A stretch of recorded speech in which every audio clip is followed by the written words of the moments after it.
Merah Hitam karya Tuti Nonka, narator Hanifah Abu Marzuki.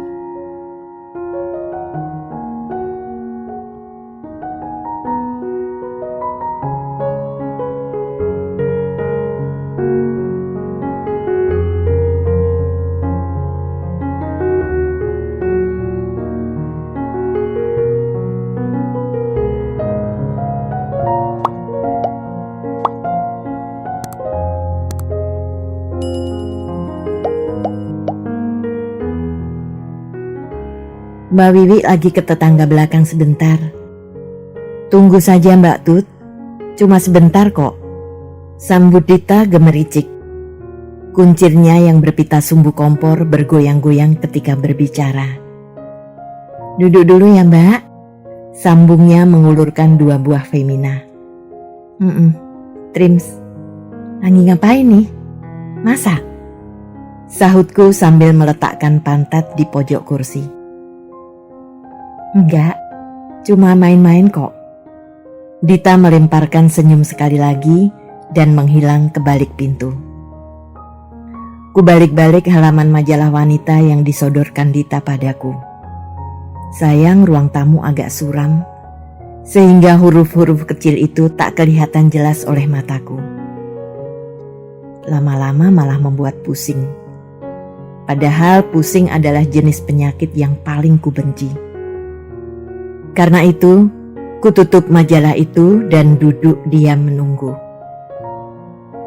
Halo, sudah lama? Tanyanya sambil menekan knop lampu. Kamar tamu terang benderang sekarang. Hehehe, syukurlah, longgar rasanya paru-paruku sekarang. Ya, 2 jam lah, sahutku pasang kesal. Ngapusi. Aku pergi baru 1/4 jam kok. Lama juga gak ketemu ya. Piye kabari? Wiwi memindah bantal kursi dan duduk di sampingku. Kabar sing kepiye? Kabar sekolah? Apa kabar hobi nulis cerpen? Apa kabar? Ya kabar semuanya. Mas Denny, baik-baik toh? Kuusir udara dari paru-paruku dengan kesal. Tiba-tiba aku merasa lelah. Lelah sekali. Susah mengatakannya dengan tepat. Dibilang jelek, kami masih berstatus pacar. Dibilang baik, kok perang tanding terus? Gimana coba? Terserahlah, kau mau bilang baik apa jelek seperti itu. Sama saja. Wiwi menepuk pahaku keras-keras. Aku juga begitu, rame terus. Sampai senewen rasanya. Gak tahu nih, hatiku udah kayak apa warnanya. Barangkali merah campur hitam, campur kuning, ungu, blunteng-blunteng. Lah sebabnya apa? Mbok dibicarakan saja baik-baik. Sahutku sok menasihati, padahal aku sendiri kacau balau. Wiwi mengeluh panjang, tubuhnya yang mungil tampak makin kecil saja, terbenam dalam kursi busa. Dia sih kumat-kumatan. Kalau lagi kumat sibuk urusan ini itu, sudah lupa semuanya. Kadang sampai sebulan gak datang ke sini. Aku kan mangkel, mosok sesibuk-sibuknya orang, pantes-pantesnya ya nengok pacar dong. Biar cuma setengah sampai 1 jam. Lebih-lebih malam minggu. Bayangkan, aku sudah siap-siap nunggu, sudah siapkan makanan kesukaannya, sudah siapkan acara bermalam minggu. Orangnya gak datang. Coba. Mending kalau paginya atau malam berikutnya dia datang. Ini sih enggak. Apa bukan menyepelekan itu namanya? Janji gak terhitung lagi dia mangkir. Tapi dia gak pernah merasa bersalah. Bikin jengkel orang, tapi gak mau menerima kejengkelan orang. Kalau aku marah, dia tambah gak mau datang. Buat apa datang kalau cuma untuk dimarahi, katanya. Aku bengong, Lalu ketawaku pun meledak, sekeras-kerasnya. Tak kupedulikan Wiwi yang memelototiku dengan heran campur geram.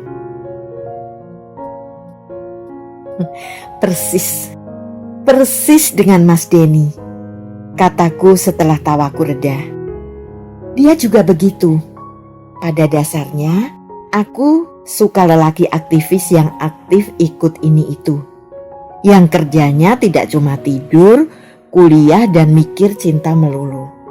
Tapi kalau sibuknya keterlaluan, ya menyebalkan. Mas Denny juga, janji gak pernah tepat. Kadang sampai 2-3 minggu gak datang. Urusan denganku selalu dikalahkannya dengan urusan organisasi, urusan kampus, urusan ini itu.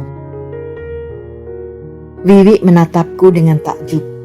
Matanya berkedip-kedip, mirip orang udik mendengar cerita tentang komputer. Kalau begitu, ternyata kita senasib, sependeritaan, serunya gembira. Sadisnya, senang melihat kerepotan orang. Tapi ya, aku sendiri gembira rasanya mendapat kawan senasib. Kalau sudah sampai pada puncak kejengkelanku, aku melanjutkan tutur. Sering aku berniat putus saja. Gak kuat lagi rasanya. Tambah lagi kau kan tahu, aku kuliah di teknik yang mahasiswanya hampir semua laki-laki. Dari sekian ratus mahasiswa yang setiap hari bergaul denganku itu, sangat mungkin kalau ada beberapa orang yang menaruh perhatian padaku atau sebaliknya, menarik perhatianku. Seperti kemarin, dalam puncak kekecewaanku pada Mas Denny, ada godaan datang. Aku yang kering perhatian, ketemu dia orangnya memang lembut dan penuh perhatian. Benar-benar perang batin. Hampir saja aku tinggalkan Mas Denny. Tetapi pada saat terakhir, tiba-tiba kembali baik dan kelihatan sayangnya padaku. Dan aku dasarnya memang cinta dia, luruh kembali kepadanya. Itulah. Sayangnya Mas Denny tidak pernah tahu hal-hal seperti ini. Tahu pun dia terlalu angkuh untuk menerimanya. Dan keangkuhan itu akan ditunjukkannya dengan mempersilahkan aku meninggalkan dia, bukan berusaha memperbaiki diri. Itulah dia yang namanya Mas Denny. Wiwi kembali manggut-manggut. Punya pacar seperti mereka harus sabar. Sabar sekali. Gumamnya seolah-olah menghibur. Entah menghibur aku atau menghibur hatinya sendiri. Ya, aku juga tidak banyak menuntut dari dia. Cuma ingin sedikit dihargai kemanusiaan dan statusku. Itu saja. Sahutku. Begitulah mula ceritanya, sehingga aku jadi bersahabat erat dengan Wiwi. Tiap kali hatinya merah hitam gara-gara ribut dengan pacarnya, larilah dia padaku untuk pendorong semangat, mencari penopang kekuatan untuk tetap bertahan. Sebaliknya, demikian juga denganku. Setelah 2 minggu damai, kembali hatiku merah hitam. Mas Denny berjanji akan mengajakku ke Gramedia sebelum malam minggu. Kemudian hari minggunya menyampuli buku-bukunya yang seabrek di rumahku. Bagus, kutunggu sampai malam Sabtu, dia tidak muncul. Tak apalah, barangkali dia sedang sibuk. Tentunya diundur sekalian malam minggu besok. Malam minggu kutunggu sampai jam 8. Tidak muncul. Kusabarkan hatiku. Minggu besok dia harus datang. Tidak boleh tidak. Ternyata hari Minggu batang hidungnya juga tidak kelihatan. Merah hitam hatiku. Minggu sore aku lari ke rumah Wiwi, mencari kata-kata penghibur dan pendorong semangat. Nasibku benar-benar malang sekali. Wiwi tidak ada di rumah. Oh, Wiwi pergi sejak pagi. Ibunya yang membuka pintu. Mau nunggu? Atau ninggal pesan, Nak Tuti? Aku menggeleng. Tidak usah, Bu. Terima kasih. Permisi, kataku dengan lesu. Kularikan kembali motorku di jalan dengan hati makin merah hitam. Di sebuah simpang 4, aku kena stop lampu merah. Kutatap kendaraan-kendaraan yang melintas di jalur lampu hijau dengan pikiran benang kusut. Aku tersentak ketika tanpa sengaja mataku menangkap sepasang orang muda yang melintas di jalur lampu hijau dengan mengendarai Vespa biru. Wiwi dan pacarnya. Wajah mereka penuh dikenangi kebahagiaan, berseri-seri dan syarat dengan senyum. Percakapan mereka yang tak tertangkap olehku terlihat begitu akrab dan mesra. Tiba-tiba aku merasa telah ditinggalkan kawan senasib. Pahit sekali. Lampu hijau menyala dengan galak. Ku besarkan gas dan melesat di antara dua buah truk yang sedang berpapasan. Orang-orang berteriak kaget. Dua sopir memaki-maki sambil memukul pintu truknya. Aku semakin memperbesar gas sambil membunyikan klakson panjang. Tinggallah mereka jauh di belakang dengan muka kucing marah. Aku membelok dan masuk jalan lain, menyusur sungai yang membelah kota. Tiba-tiba, sekali lagi aku tersentak. Di depanku, di atas sadel sepeda motor BSA sebesar kerbau, meluncurlah dia dengan tenang, Mas Denny. Kuburu dia dan kuuntit dari belakang.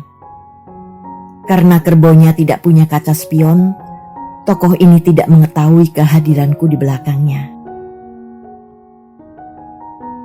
Tiba-tiba aku merasa benci sekali, dendam dan sakit hati alang kepalang pada laki-laki pengendara BSA kerbau itu. Timbul niatku untuk membunuhnya. Betul, membunuhnya. Kulambatkan motorku untuk mengambil ancang-ancang. Kemudian dengan kecepatan penuh, kuarahkan motorku kepadanya untuk menabrak dia sampai mati. Malang sekali. Dia membelok dengan mendadak ketika motorku tinggal beberapa desimeter saja darinya.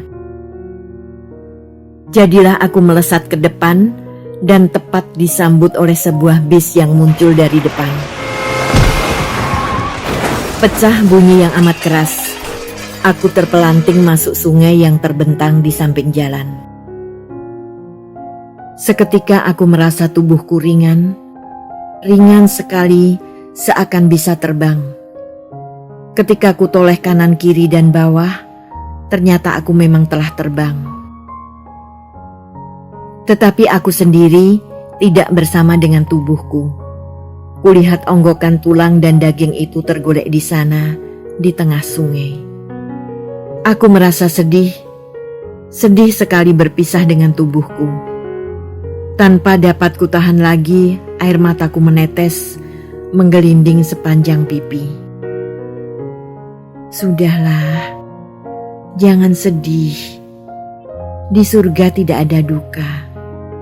Tiba-tiba sebuah suara yang amat lembut menyapaku. Cepat kuturunkan telapak tanganku yang kupakai untuk menutup wajah. Di depanku berdiri seorang makhluk yang besar, kuat dan perkasa. Raut wajahnya tidak bagus, tetapi ramah dan kelihatan tulus. Inikah malaikat penjemputku? Ya, tentu. Betul? Di surga tidak ada duka? Tanyaku menegaskan. Malaikat mengangguk, tersenyum dan menggandeng tanganku. Di bawahnya aku terbang jauh, jauh sekali.